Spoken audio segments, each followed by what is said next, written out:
So आजको topic चाहिँ if you are cheap you won't have friends होइन अनि मलाई चाहिँ I want to break down that whole philosophy होइन अनि I'll also get into other topics where relationship bonding को कुरा अझै गर्छु फर्स्ट क्वेसन कतिजनालाई आउला so like everybody is not rich भने होइन सो मलाई के भन्नु छ भने the word cheap does not mean you have to be rich के मेरो लागि चिपको डेफिनेसन चाहिँ it's कस्तो भन्दाखेरि विलिङनेस भन्छु म चाहिँ होइन I'll give you an example.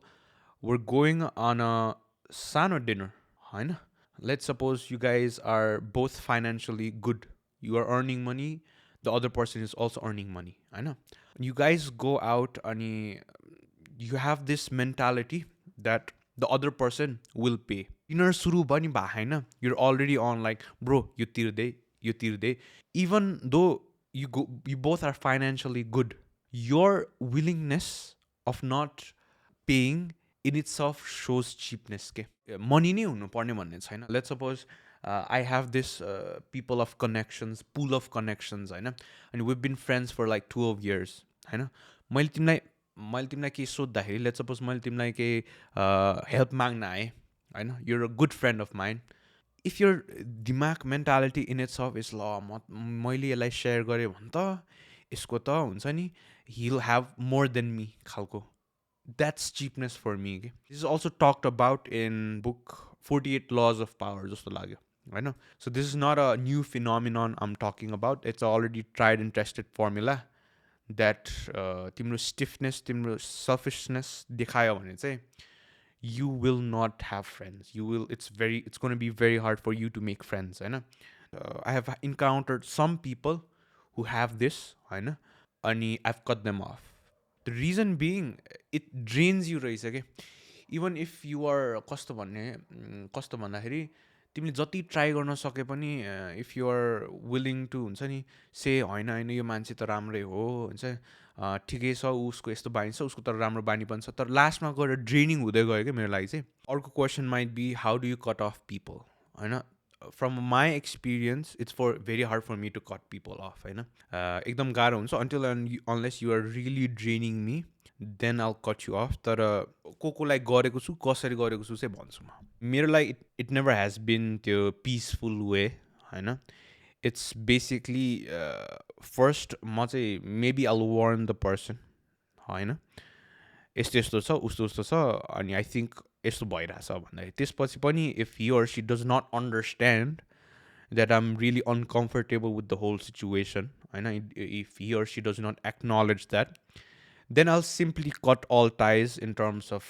block होइन इन्स्टाग्राममा ब्लक हान्छु नम्बर ब्लक हान्छु अनि त्यहीँबाट I'll never look back होइन but as I said minimum hardly म गनेर राख्न सक्छु होला कि कतिजना मान्छेलाई मैले त्यसरी गरेको छु तर आई थिङ्क डेना वाइटहरूको पनि भिडियो हेर्दाखेरि देयर रियली हुन्छ नि सर्ट गरिदिइहाल्न सक्छ for me it's a learning curve so acknowledgement as a topic होइन such a good topic your form of acknowledgement is very important.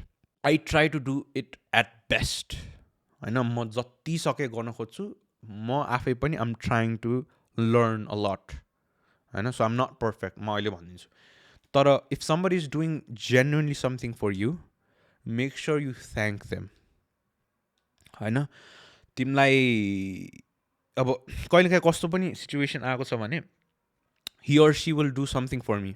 अब मसँग केही रिसोर्सेस पनि छैन मसँग केही छँदै पनि छैन टु पे इट ब्याक होइन छैन but I think that's okay so मेरो प्योरेस्ट फर्म अफ एक्नोलेजमेन्ट चाहिँ म गर्छु जति सकेसम्म चाहिँ गर्छु वर्ड्सबाट होस् एक्सन्सबाट होस् म गर्छु because why is this important भन्दाखेरि it's just putting some respect on their actions के that they did for you होइन if he or she is actually doing something for you तिमीले गएर एक्नोलेज राम्रोसित गरेन भने इट्स अ डिसरेस्पेक्ट जस्तो लाग्छ है मलाई चाहिँ सो कसैले के गरिदियो भने जेन्युनली थ्याङ्क यू भनिदिनु एक्नोलेज गरिदिनु होइन पे ब्याक त अब सेम पे ब्याक हुनु पर्दैन क्या किनकि sometimes you will be in this position when you cannot give them back as उनीहरूले दिए जस्तो के सो त्यस्तो बेलामा what I simply do is words actions जसरी हुनसक्छ मेरो उसले चाहिँ थ्याङ्क यू भन्छु म. So expectations. I want to go a bit deeper into this topic, because throughout the years, I've trained myself to expect the least, somewhat has helped me. अनि किनकि I call it swing the ball low, होइन त्यही भन्छ होइन swing the ball low. I think that's what I call it. के भन्दाखेरि whenever I'm doing something, let's suppose podcast भइरहेको छ ठुलो गेस्टसँग अथवा if I do a banger video, I'll just मेरो टाउकोमा I'll think होइन यो 0 नै हुनसक्छ भनेर नि म सोचिदिन्छु कि. सो हाईमा गए पनि ठिक छ, लोमा गए पनि ठिक छ कि. If I already am expecting a lot from what I am doing, के गरिदिन सक्छ भन्दाखेरि इट माइट हिन्डर मेरो मेन्टल हेल्थ. किन भन्दाखेरि गएन रे, if a video does not go well रे, म आइल इट माइसेल्फ अप के. सो मैले जति गर्न सक्छु आइल डु इट. तर जुन चाहिँ आउटकम त मैले एउटा कन्ट्रोलेबल छैन नि त, it's not a controlled variable नि त. सो म के गर्छु भन्दाखेरि I'll just swing the ball low, होइन. सो एक्सपेक्ट द लिस्ट, जे नि हुनसक्छ भनेर हिँडिदिन्छु. And I think that's how it should go throughout everything के. For example day to day लाइफमा, डे टु डे हुन्छ नि थिङ्समा. Because once you start fantasizing that यो हुन्छ त्यो हुन्छ गर्दै गयो भने चाहिँ you'll go in this delusional bubble that will pop. नै भन्छु म. It's good to have ambitions, it's good to have goals, but whenever you do the best, maybe swing the ball low so that it won't affect you. I think that's how मेरो defense mechanism पनि हुनसक्छ, मेरो coping mechanism पनि हुनसक्छ यो, but that's how I deal with it. Keeping people in a pedestal. Okay. Some people have asked me, while sitting down with influential people, have you never been nervous भन्नुभएको छ, होइन. Some level of nervousness हुन्छ, तर what I've learned to do is treat the other person as a human being. I've always been keen into saying this. Don't put people in a pedestal. यस्तोसम्म पेडेस्टलसम्म पनि नराख कि भगवानै मानोस् तिमीले. I don't think that should be done, होइन. मान्छेलाई चाहिँ अब भगवानलाई चाहिँ you'll do that obviously, तर एउटा मान्छेलाई चाहिँ don't put him or her in यस्तो खालको pedestal where you cannot question those people, okay? I'll give you an example. म मेरै example मानौँ. Let's suppose सहत छ अरे, होइन.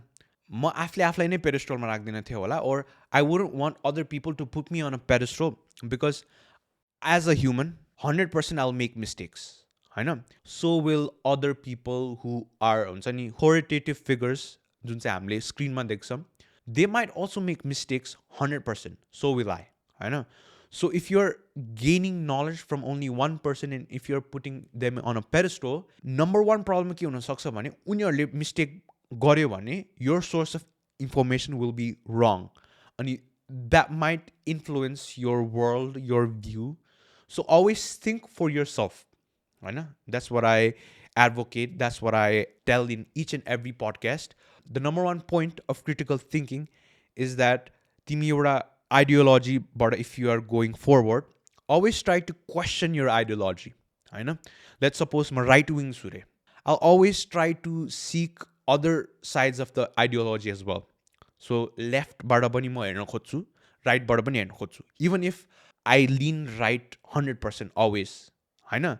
You as a person should always acknowledge the fact that आफ्नो आइडियोलोजी भन्दा पनि अरू आइडियोलोजीहरू पनि छ that you have to be open to. You don't have to agree, तर त्यो आइडियोलोजीले आफ्नो आइडियोलोजीसँग you always have to bounce here and there. Because कहिलेकाहीँ कस्तो प्रब्लम भइदिन्छ भने if you go with एउटा thinking मात्रै, if you have your core principles, if you have your core thoughts, always try to challenge them. That's what I do in my podcast. 2 years ago, I discovered one of the juiciest burgers in town, served by Tease Your Palate, and guess what?